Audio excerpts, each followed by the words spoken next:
Everybody. So there's a lot of Zoom meetings going on nowadays. And if you're like me, you've probably never used Zoom before this COVID-19 stuff started happening.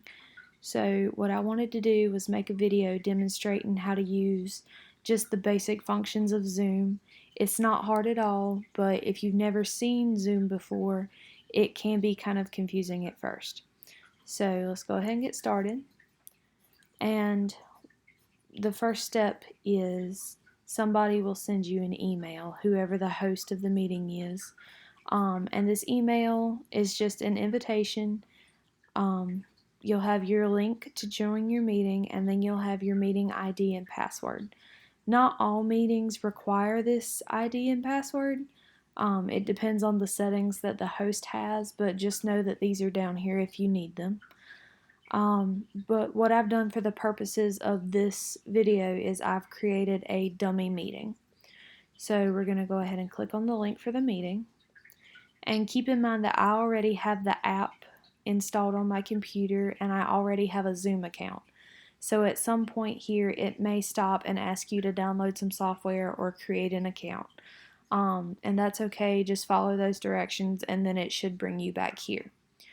So for now we're going to open the Zoom. And this little box will pop up and you want to join with computer audio, and then you're going to want to come down here and click start video. So here's what it's going to look like.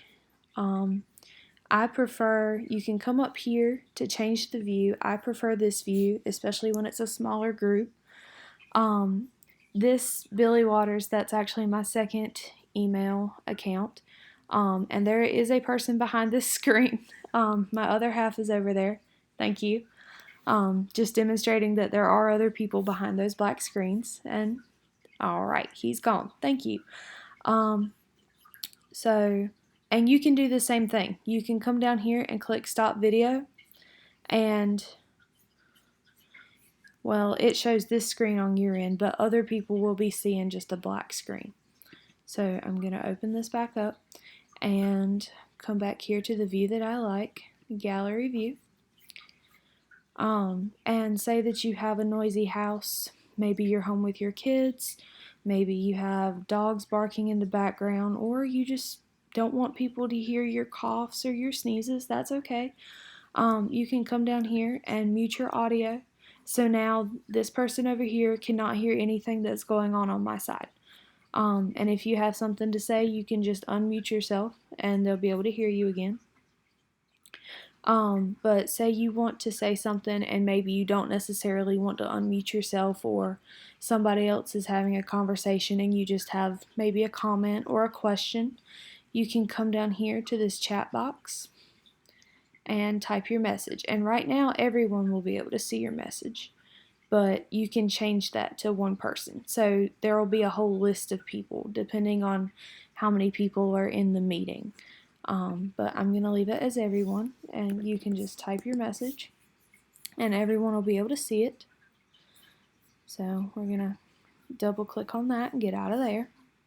You can see who's in the meeting if you click on participants down here.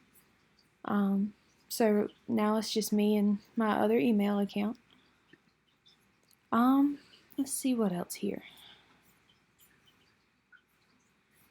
I think that's all of the basics. So just so it doesn't take you by surprise, some people do like to have a virtual background. Maybe they're in a place where they don't have a plain wall behind them. Maybe it's distracting. Maybe they don't want people to see what their house looks like. So they'll have a virtual background, and my computer's not set up to handle it. But what you can do is they can choose a background so it looks like there's somewhere crazy. Some people put in personal pictures, but I prefer to not have one. I try to just have a blank wall behind me. Nothing too distracting. So I'm going to exit out of this now. Alright guys, I think this basically covers Zoom. Whenever you want to leave the meeting, just click on it down here and then leave the meeting and you're gone. It's wanting me to update Zoom. But that's all the basics of Zoom. So if you have any questions, please let me know. And I hope this video was helpful. Thanks, guys.